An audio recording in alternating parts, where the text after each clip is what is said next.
नमस्कार साथियों, मैं डॉक्टर आशीष कुमार जैन, शिक्षाचार्य, एकलव्य विश्वविद्यालय दमोह, मध्य प्रदेश। आज हम संस्कृत के इस सेशन में संस्कृत व्याकरण में कारक प्रकरण को हम जानेंगे और समझेंगे। कारक प्रकरण क्या है? तो हम आज महर्षि पाणिनि को प्रणाम करते हैं, जैन व्याकरणाचार्य आचार्य पूज्यपाद स्वामी आचार्य भट्टोजी दीक्षित जी को प्रणाम करते हैं। हम व्याकरण की यह यात्रा और व्याकरण की इस यात्रा में कारक प्रकरण को हम समझेंगे, जिसमें हम लघु सिद्धांत कौमुदी के अनुसार जानेंगे। मुख्य रूप से हम अगर देखें तो कारक प्रकरण में कारक और विभक्ति को संस्कृत भाषा की रीत की हानि करें, कोई अतिशयोक्ति नहीं हो, क्योंकि इसके ज्ञान के बिना संस्कृत को समझना और अनुवादित करना असंभव सा है। तो बिना कारक प्रकरण के हम इस बात को नहीं जानते। हम देखते हैं कारक किसे कहते हैं। कहा क्रियान्वयी कारक, फिर कहते हैं क्रियाम करोति इति कारकम। जो क्रियावान हो वो कारक है, जो क्रिया करता है वो कारक है। क्रिया जनकत्वम कारकत्वम, जिससे क्रिया का जन्म होता है, जो क्रिया में संलग्न रहता है वह कारक है। अथवा क्रिया के साथ जिसका साक्षात प्रत्यक्ष सीधा संबंध हो उसे कारक कहते हैं। कारकों की संख्या की हम चर्चा करें तो संस्कृत व्याकरण में हमें प्राप्त होता है कि कारकाणि 60। जो कारक है वह कारक कितने होते हैं? 6। तो संस्कृत में कारकों की संख्या 6 मानी गई है। कहा भी गया है और लिखा भी गया है। एक सूत्र मिलता है, एक श्लोक मिलता है, कारकाणि 60। इसी में इस श्लोक में आएगा कारकाणि 60। विभक्ति और कारक, विभक्तियां 7 होती हैं और कारक 6 होते हैं। ठीक है, ये अंतर आपको ध्यान में रखना पड़ेगा। संबोधन इसमें गिना नहीं जाता है, इस कारण से कारक 6 ही माने, क्योंकि प्रथमा विभक्ति में ही संबोधन का वह संबंध, प्रथमा विभक्ति से संबोधन का संबंध मिलता है। सो इस कारण से व्याकरणाचार्यों ने कारक 6 ही कहा। कर्ता कर्म च करणं च संप्रदानं तथैव च अपादानाधिकरणं चेत् आहु कारकाणि 60। फिर से पढ़े, कर्ता कर्म च करणं च संप्रदानं तथैव च अपादानाधिकरणं च इत्याहु कारकाणि 60। ये इसमें श्लोक है। अर्थात कर्ता, कर्म, करण, संप्रदान, अपादान और अधिकरण, ये 6 कारक कहलाते हैं। संबंध को कारक नहीं मानते हैं। इनका कारण है संबंध का क्रिया के साथ सीधा संबंध नहीं होता। इसका समझने के लिए निम्न उदाहरण को हम समझें। हे मनुष्या नरदेवस्य पुत्रः जय देव हस्तस्तेन कोशात् निर्धनेभ्यः ग्रामे धन ददाति। हे मनुष्य, नरदेव का पुत्र जयदेव अपने हाथ से खजाने से निर्धनों गरीबों के लिए गांव में धन देता है। यहाँ कारकाणि 60 की बात कही गई। कारक कितने होते हैं? 6। कर्ता, कर्म, करण, संप्रदान, अपादान और अधिकरण। ठीक है, ये इसमें यहाँ पर कारक 6 बताए। कर्ता 1, कर्म 2, करण 3, संप्रदान 4, अपादान 5 और अधिकरण 7। तो यहाँ पर ये बात यहाँ कही दी गई। अब हम देखें विभक्तियां। ये अष्टाध्यायी में संस्कृत विभक्तियों की संख्या 7 है। संबोधन कारक के विषय में अलग से कोई विभक्ति नहीं होती है, अतः इसके लिए प्रथमा विभक्ति का प्रयोग करते हैं। मैं आपको पहले ही बताया था पूर्व में, फिर से एक बार और देख लीजिएगा। संस्कृत में विभक्तियों की संख्या 7 है। संबोधन कारक के विषय में अलग से कोई विभक्ति प्राप्त नहीं होती है, अतः इसके लिए प्रथमा विभक्ति का प्रयोग करते हैं। कारकों में प्रयुक्त विभक्तियां और उनके चिन्ह हमें देखना है, उनको भी हमें समझना है। वो अपादान, संप्रदान, करण, अधिकरण, कर्म और कर्ता, ये 6 हो गए। तो यहाँ विभक्तियां 7 बताएंगे। अब देखते हैं पहचान चिन्ह। आप लोगों ने शायद प्राथमिक स्तर पर आप लोगों ने देखा हो, पढ़ा हो, जाना हो, समझा हो। हमारे अध्यापक हमें एक दोहे के माध्यम से इन पहचान चिन्हों को याद करा दिया करते थे। हम उसको जाने समझें कि कर्ता ने कर्म को करण से के द्वारा, संप्रदान काकों के लिए, ठीक है ना, ऐसा पढ़ते थे। उसमें से कर्ता ने कर्म को, ठीक है, कर्ता ने कर्म को, इसके लिए कर्म को, और फिर तृतीय विभक्ति क्या है, करण, ठीक है ना, करण विभक्ति है। यहां हम देखें करण से के द्वारा, ये तृतीया हो गई। कर्ता ने प्रथमा विभक्ति, द्वितीया विभक्ति है कर्म को करण से के द्वारा, संप्रदान के लिए, अपादान से पृथक अर्थ में, क्या पृथक अर्थ में ये मिलती है, ठीक है। यहाँ हम देख लें, ये तृतीय विभक्ति हो गई, ठीक है, से के द्वारा। संबंध काके की, और अधिकरण जो है हे भो हरे, क्या है, हे हो अरे। तो यहाँ याद करिएगा, कर्ता ने अर्थात प्रथमा विभक्ति, द्वितीय विभक्ति कौन सी, कर्म, इसको को चिन्ह इसका है। तृतीय विभक्ति का चिन्ह क्या है, से के द्वारा। चतुर्थी विभक्ति का क्या है चिन्ह, के लिए। पंचमी विभक्ति का चिन्ह क्या है, अपादान है, जिसे अपादान कहते हैं, विभक्ति का नाम से। देखिए तृतीय विभक्ति का से और पंचमी विभक्ति का से, दोनों में अंतर है। एक जुड़ाव में प्रयोग किया जाता है और एक होता है पृथक अर्थ। और षष्ठी विभक्ति का चिन्ह क्या है, इसको संबंध विभक्ति संबंध कारक कहते हैं, काके की। इसको एक बार और रिवाइज कर लें। कर्ता ने कर्म को करण से के द्वारा, संप्रदान के लिए, अपादान से पृथक अर्थ में, ठीक है, अपादान से संबंध, काके की, अधिकरण हे भो अरे मैं पर, हे भो अरे मैं पर, ये इसके चिन्ह है। अब हम यहाँ पर प्रथमा विभक्ति को समझे, इसको समझे प्रथमा विभक्ति। तो प्रथमा विभक्ति में कर्ता कारक का चिन्ह क्या है, ने, का प्रायः भूतकाल में प्रयुक्त होता है। जहां ने का प्रयोग नहीं होता हो, वहां क्रिया के सहयोग से कर्ता का निश्चय करना चाहिए।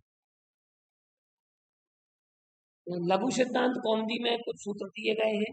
प्रातिपदिकार्थ लिंग परिमाण वचन मात्रे प्रथमा, प्रातिपदिक अर्थ में लिंग परिमाण वचन मात्रे प्रथमा, तो ये प्रथमा विभक्ति का प्रयोग है। इसमें प्रातिपदिक के अर्थ में लिंग मात्रे प्रथमा, परिमाण मात्रे प्रथमा और वचन मात्रे प्रथमा। तो यहाँ पर ये इस प्रकार से यहाँ प्रथमा विभक्ति। संबोधन चाहिए जो सूत्र जो आया है, ये हमने आपको पहले बताया कि जो संबोधन है उसको प्रथम विभक्ति में ही उसका साथ प्रयोग, संबोधन में प्रथमा विभक्ति होती है। संबोधन के एक वचन का रूप समृद्धि कहलाता है और व्याकरण संबंधी परिवर्तन केवल एक वचन में ही होता है। हे राम, हे सीते, अरे गीते, हे भो अरे, ये सब होता है। किम भो, किम भो अर्थात कहाँ, किम भो, ठीक है ना, ये प्रयोग किया जाता है। और उक्त कर्ण में भी प्रथम विभक्ति का प्रयोग होता है। द्वितीया जो है ये क्या है, कर्म की द्वितीय विभक्ति होती है, जिसका पहचान चिन्ह है को। अहम एकलव्य विश्वविद्यालयं गच्छामि, अहम ग्रामं गच्छामि, अहम कार्यं करोमि, तो ये जो है को शब्द, यहाँ पर क्या प्रयोग हो रहा है, को। जहाँ को आए वहां द्वितीय विभक्ति कर्मणि द्वितीया, क्योंकि कर्ता जो है कहा है, कर्म किसे कहते हैं, कर्तरी ईप्सितम कर्म, कर्तरी ईप्सितमम कर्म, जो कर्ता क्रिया करते हुए जिसे सबसे अधिक सहायता है उसकी कर्म संज्ञा होगी। जैसे बालक ग्रंथम पठति, बालक ग्रंथ को पढ़ता है, तो किसको पढ़ रहा है, ग्रंथ को, ग्रंथ को रुचि के साथ पढ़ रहा है, ईप्सित मार रहा है, तो ग्रंथ में क्या हो जाएगी। अब जैसे घोड़े को उड़द पसंद है, चना पसंद है, तो माँ से स्वसंबोधना थी, उड़द के खेत में घोड़े को बांधा गया है। अब चणकम, उसको चणकम खादती, अश्वाह, अश्वाह चणकम खादती, अश्व जो है क्या कर रहा है, तो वहां पर ये हो जाएगा।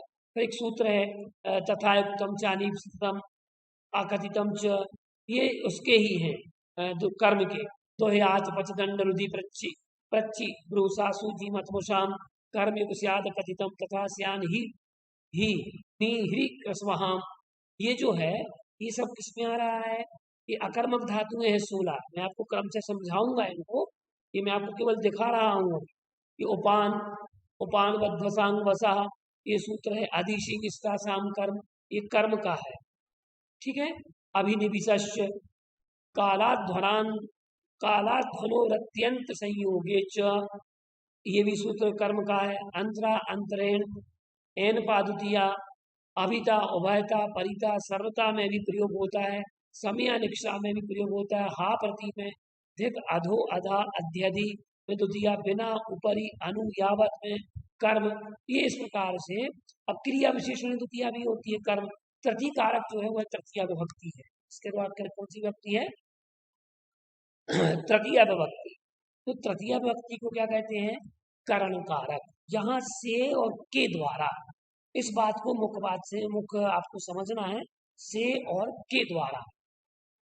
मैं यहाँ केवल आपको कारक प्रकरण समझा रहा हूँ, अभी केवल कारक कारक, ये प्रथमा द्वितीया तृतीया, इनके विशेष सूत्रों का उल्लेख हम अगली कक्षा में करेंगे और उनको आप सुनेंगे भी जानेंगे, ठीक है ना।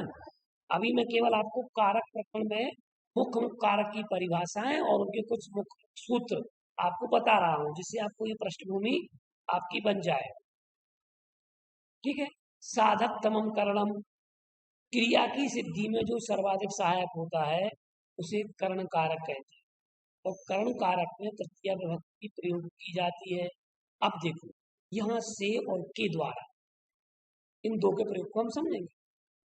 सा कलमेन पत्रम लिखती, वह कलम से पत्र लिखती है। वह कलमेन, वह, सा मतलब वह, कलमेन पत्रम लिखती, तो यहाँ आएगा सा, सा नहीं है, यहाँ सा है। सा कलमेन पत्रम लिखती, वह कलम से पत्र लिखती है।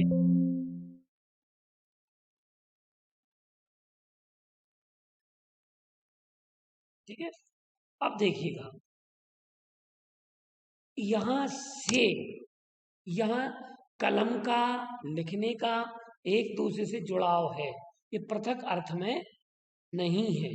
सो यहाँ पर क्या है, वह कलम से पत्र लिखती, कविता वसयानेन उदयपुरम गच्छति, कविता जो है वह बसयान से, क्योंकि उसका बसयान से जुड़ाव बना हुआ है, तो से यहाँ के द्वारा भी हम प्रयोग कर सकते हैं।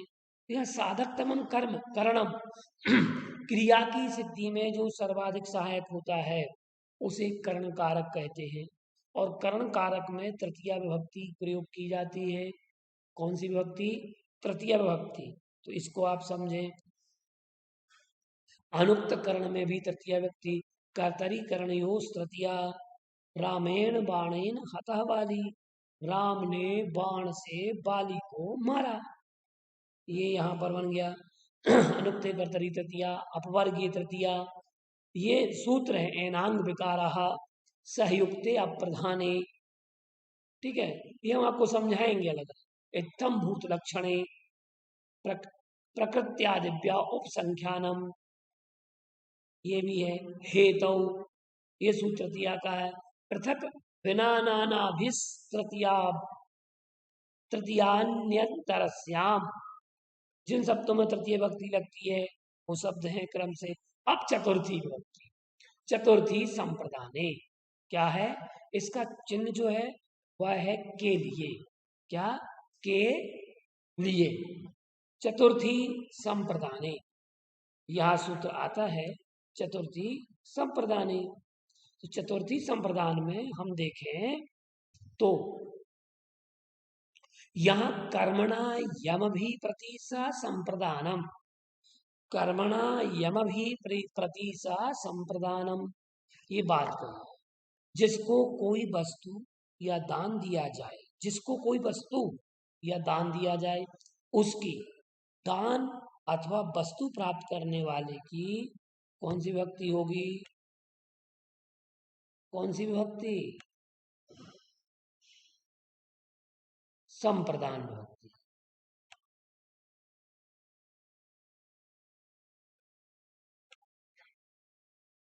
ठीक है, जिसकी कोई वस्तु अथवा जिसको कोई वस्तु या दान दिया जाए, उसकी दान अथवा वस्तु प्राप्त करने वाले में कौन सी विभक्ति होगी?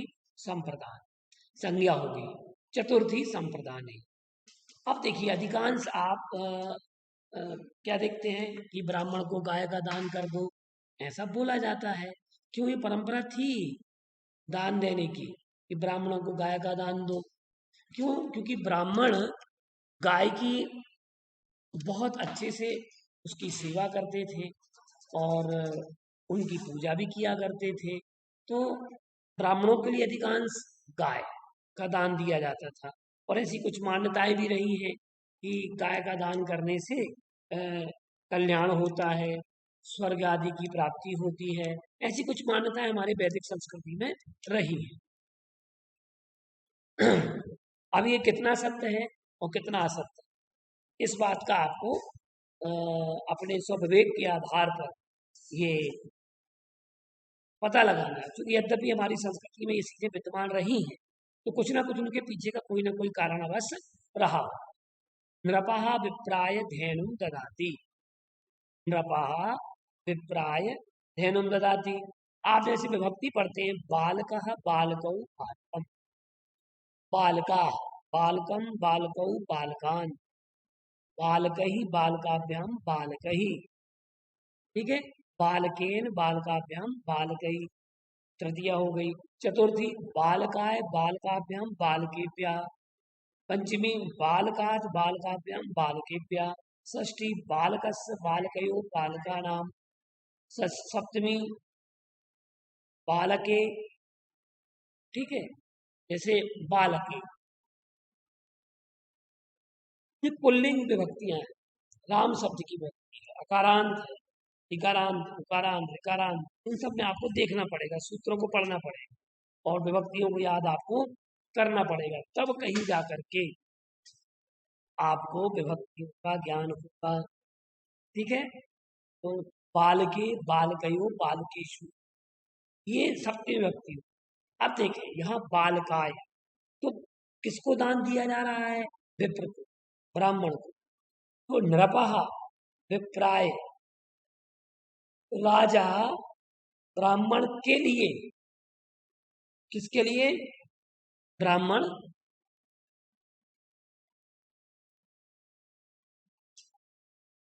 राजा ब्राह्मण के लिए गाय देता है। किसको देता है? ब्राह्मण। तो ब्राह्मण शब्द में यहाँ कौन सी विभक्ति हो जाएगी? विप्राय, चतुर्थी विभक्ति। गौरी भिक्षुकाय भोजनम ददाति, गौरी भिक्षुकाय भोजनम ददाति। गौरी जो है वो भिक्षुक के लिए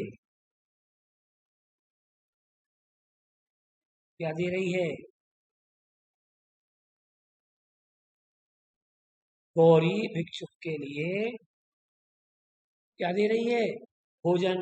तो गौरी में तो यथावत रहेगा, भिक्षु के लिए दे रही, भिक्षुकाय भोजनम ददाति, भोजन देती है। यहाँ चतुर्थी विभक्ति होगी।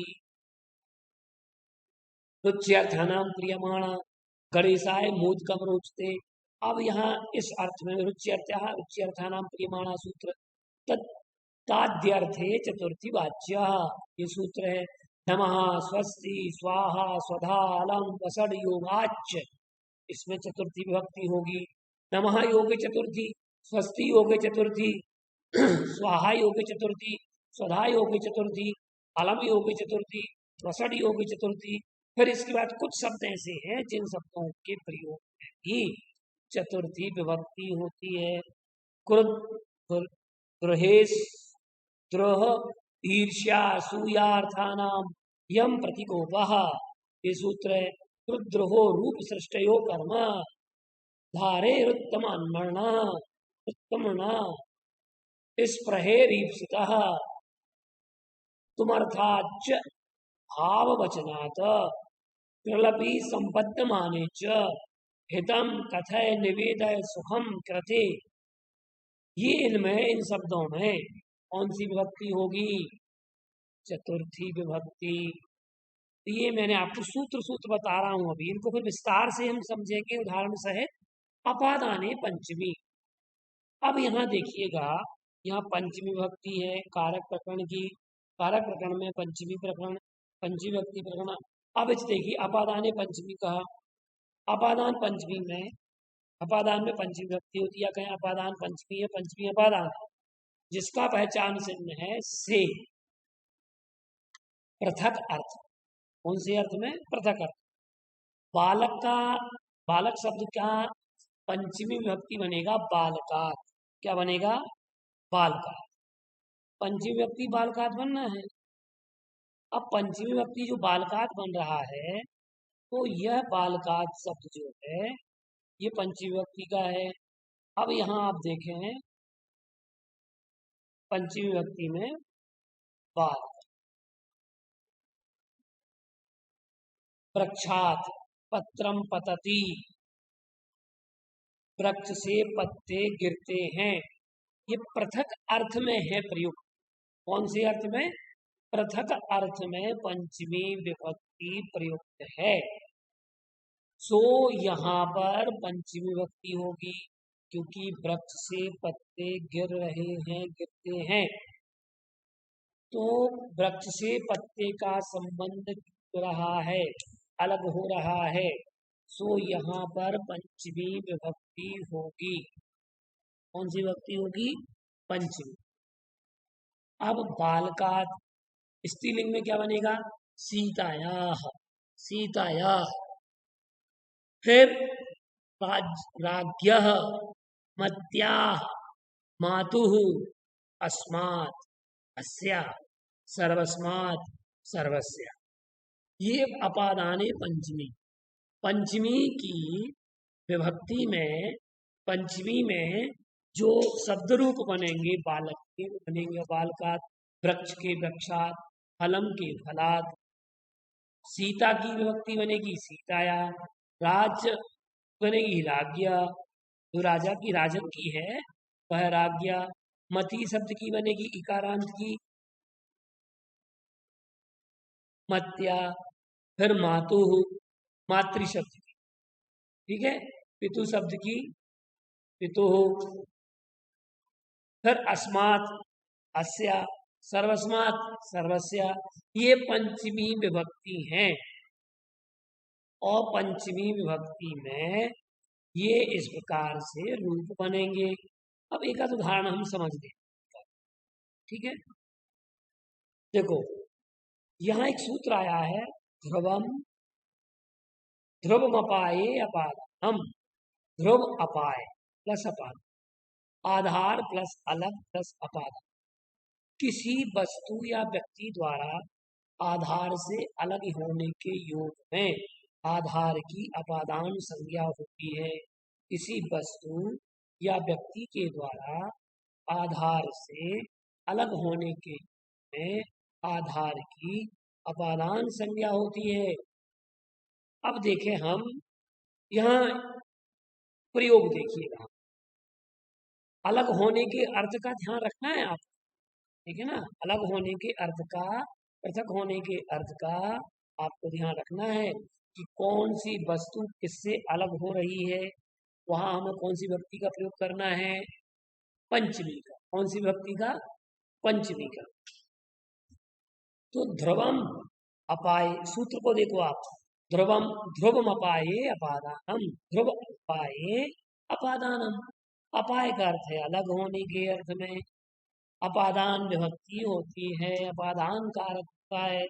अब यहाँ देखें, वृक्षात पत्राणि पतंती, वृक्ष से पत्ते गिरते हैं, वृक्षात पत्राणि पतंती। ठीक है, बालकः अश्वात् पतति, बालक अश्व से गिरता है, अश्व से जुड़ा था। अब यहां अगर हम अश्वेन कहेंगे तो वहां विभक्ति क्या आ जाएगी? के द्वारा, तृतीय विभक्ति लग जाएगी। ठीक है, अब देखिए, छात्रः विद्यालयात् गृहम् आगच्छति, छात्र विद्यालय से घर आता। विद्यालय से पृथक अर्थ में कौन सी विभक्ति लग रही है? किस सूत्र से लगेगी? ध्रुवमपाये अपादानम। ये सूत्र याद रखना अपादान विभक्ति के लिए, ध्रुवमपाये अपादानम। तो ये सूत्र है। अब हम देखें, भीत्रार्थानाम भय हेतु, इस सूत्र से भी पंचविभक्ति बनती है। जनि कर्तुः प्रकृति, रिवाइज करें, भीत्रार्थानाम भय हेतु, जनि कर्तुः प्रकृति, जुगुप्सा भ्राम प्रमादार्थानाम उपसंख्यानम, जुगुप्सा विराम प्रमादार्थानाम उपायो, या ऐसा पढ़ सकते, जुगुप्सा विराम प्रमादार्था नाम उपसंख्यानम, नाम उपसंख्यानम, ऐसा ही पढ़ सकते। आख्यातोपयोगे वारणार्थानाम ईप्सितम, वारार्थानाम अभी, वारार्थाना ऐसा पढ़े, ना तक, नाम तक पढ़ना है हमें, ईप्सित निकलना चाहिए। वारणार्थानाम ईप्सितम, ईप्सित भुवः प्रभवः, तुल्य योगे पंचमी, तुलना के अर्थ में पंचमी। पंचम्य, पंचम्य पांग परिभि, पराजय रसोड़, विश्व पंचमी। अंतर्धौ एना दर्शनम इच्छति, अंतर्धौ एना दर्शनम इच्छति। प्रभृत्यादि योगे पंचमी, प्रभृत्यादि योगे पंचमी, इसमें भी पंचमी। दूरांतिकार्थेभ्यो द्वितीया च। अब अन्यारादि, अन्यारादित रे, अन्यादादित ऋक, ऋक शब्दानांचुतर पादाजी, पदाजाही युक्ते, ऋति, प्राक, पृथक, अन्न और इतर। ठीक है, इतरादि, अन्य, अन्यारादित, राधिरितरे, राधिरितरे, राधि, राधितरे, ऋक शब्दांचुतर पदाजाही, पदाजाही युक्ते। षष्ठी प्रकरण समझ, इसको समझे, षष्ठी का प्रकरण। तो षष्ठी प्रकरण में क्या है? इसका चिन्ह है, पहचान चिन्ह, का, के, की, ना, ने, नी, गा, रे, री। ये याद रखना, का, के, की, ना, ने, नी, गा, रे, री। अब यहाँ पर संबंधे षष्ठी, संबंध कारक को षष्ठी कहा जाता है। क्या कहा जाता है? षष्ठी। संबंध में षष्ठी विभक्ति होती है। रामस्य रामयो रामाणाम, क्या बनेगा? रामस्य रामयो रामाणाम, रामस्य रामयो रामाणाम। तो रामस्य में षष्ठी, का, के, की। सीता शब्द में सीताया, सीतयो, सीतानाम, सीताया, सीतयो, सीता नाम। साधो, साधो, साधूनाम, साधो, साधो, साधूनाम। मम, आवयो, अस्माकम। ये रूप बनेंगे, तो ये आपको याद रखना पड़ेंगे। दो चार बार पढ़ने पर आपको याद हो जाएंगे, इनके प्रयोग भी आपको बनेंगे। अब हम इसके कुछ प्रयोग समझते हैं। अब देखिएगा प्रयोग। काके की नाने नी रारे री, ये याद रखना। कृष्ण वसुदेवस्य पुत्रः। कृष्ण किसके पुत्र हैं? कृष्ण वसुदेव के पुत्र हैं। राम रामः दशरथस्य पुत्रः। राम दशरथ के पुत्र हैं। रामः दशरथस्य पुत्रः। रामः दशरथस्य पुत्रः। राम जो है वो दशरथ के पुत्र हैं। किसके पुत्र हैं? दशरथ के। सीताया पति रामः। सीता के पति राम। यहाँ के शब्द निकालिएगा। का के की का प्रयोग यहाँ पर हो रहा। अयोध्याया नृपः वृषभदेवः। अयोध्या के राजा वृषभदेव। अयोध्यायाः नृपा तीर्थंकर वृषभदेवः। अयोध्यायाः नृपा नाभिरायः। अयोध्यायाः नृपः दशरथः। अयोध्यायाः नृपस्य भ्रातः। नृपस्य भ्रातः भरतः। नृपस्य भ्रातः राम। जो राजा राम थे उनके भाई कौन थे? भरत। तो ऐसे वाक्य बनते चले जाएंगे। आपको संस्कृत बोलना बहुत जल्दी आ जाएगा और आप बहुत अच्छे से संस्कृत पढ़ लेंगे। पार्वत्याः पति शिवः। पार्वती के पति कौन है? शिव। अब ये प्रयोग बन गए। अब इसको हम थोड़ा सर्वनाम प्रयोग के साथ भी थोड़ा सा समझ लें। देखो, एतत् में एतस्य एतयो एतेषाम। एतस्य एतयो एतेषाम। स्त्रीलिंग में एतस्या एतयो एतेषाम। ठीक है। तस्य में तस्य तयो तेषाम। तस्या तयो तेषाम। भवतः भवतो भवताम। भवत्या भवत्यो भवतीनाम। सर्वस्य सर्वयो सर्वेषाम। सर्वस्या सर्वयो सर्वेषाम। ये स्त्रीलिंग में बनेगा। अस्मद में क्या बनेगा? मम आवयो अस्माकम। मम आवयो अस्माकम। मम आवयो अस्माकम। तव युवयो युष्माकम। तव युवयो युष्माकम। ये इस प्रकार से इसके प्रयोग बनेंगे। अब षष्ठी व्यक्ति को हम देखें। कर्तरी कर्मणो कृति इक्तिन प्रत्यय स्त्रियां इक्तिन। इसमें भी षष्ठी इक्तिन प्रत्यय। मेघदूतम कालिदास कृति विद्या देवी सरस्वती। ये इक्तिन प्रत्यय है। ठीक है। डबल प्रत्यय हो त्रचो त्रजौ। लुट प्रत्यय में भी षष्ठी व्यक्ति लगेगी। षष्ठी हेतु प्रयोगे यतस्य निर्धारणम। ठीक है। ये सूत्र से भी षष्ठी। ततस्य च वर्तमाने, इससे भी षष्ठी व्यक्ति। अधिक दयेशाम कर्मणि कर्मणि तुल्यार्थे रतलोपमाभ्याम तृतीयान यतरस तृतीयान तरस्याम। तुल्यार्थे रतलोपमाभ्याम तृतीयान तरस्याम। ठीक है। कुछ शब्द हैं इनमें भी षष्ठी का प्रयोग होता है। अंत अंत नीचे ऊपर सामने बीच में। सप्तमी व्यक्ति जो है, सप्तमी व्यक्ति का क्या है? कारक प्रकरण में अधिकरण कारक के नाम से जाना जाता है। ठीक है। लघु सिद्धांत कौमुदी में इसका जो चिन्ह बताया गया है, यह मैं पे और पर। ये सप्तमी विभक्ति हो गया। अधिकरण कारक आधारो अधिकरणम। हम सूत्र देखते हैं तो यहाँ रूप बनेंगे क्या? रामे रामयो रामेशु। कवौ कव्यो कविषु। गुरु गुरवो गुरुषु। पितरि पित्रो पितृषु। आत्मनि आत्मनो आत्मषु। रमायाम रमयो रमासु। मत्याम मतौ मत्यो मतिषु। वध्वाम वध्वो वधुषु। मातरि मात्रो मातृषु। तो ये इस प्रकार से रूप बनेंगे। ऐसे ही भवती के, भवत के, इदम के। तो भवती भवतो भवत्सु। भवत्याम भवत्यो भवतीषु। अस्मिन अनयो एषु। अस्याम अनयो आसु। सर्वम शब्द में सर्वस्मिन सर्वस्मिन सर्वयो सर्वेषु।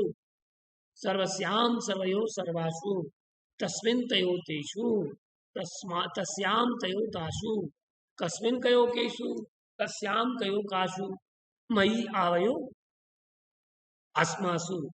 तीनों लिंगों में समान रूप। त्वयि युवयो युवासु युष्मासु। तो आधारोधिकरणम ये सूत्र है, तो इनके आधार भी होते हैं। औपश्लेषिक आधार है, वैशिक आधार है, अभिव्यापक आधार है। ये बात यहाँ पर कही गई। तो आधारोधिकरणम की बात यहाँ कहते हैं कि अ, सप्तम अधिकरण है, सप्तमी व्यक्ति अधिकरण है और आधार ही अधिकरण है, ये बात कही गई है। तो कर्ता और कर्म संबंध क्रिया के आधार को अधिकरण कहते हैं। अधिकरण कारक में सप्तमी विभक्ति होती है। और आधार के प्रकार कितने हैं? 3 प्रकार बताए गए आधार के 3 प्रकार।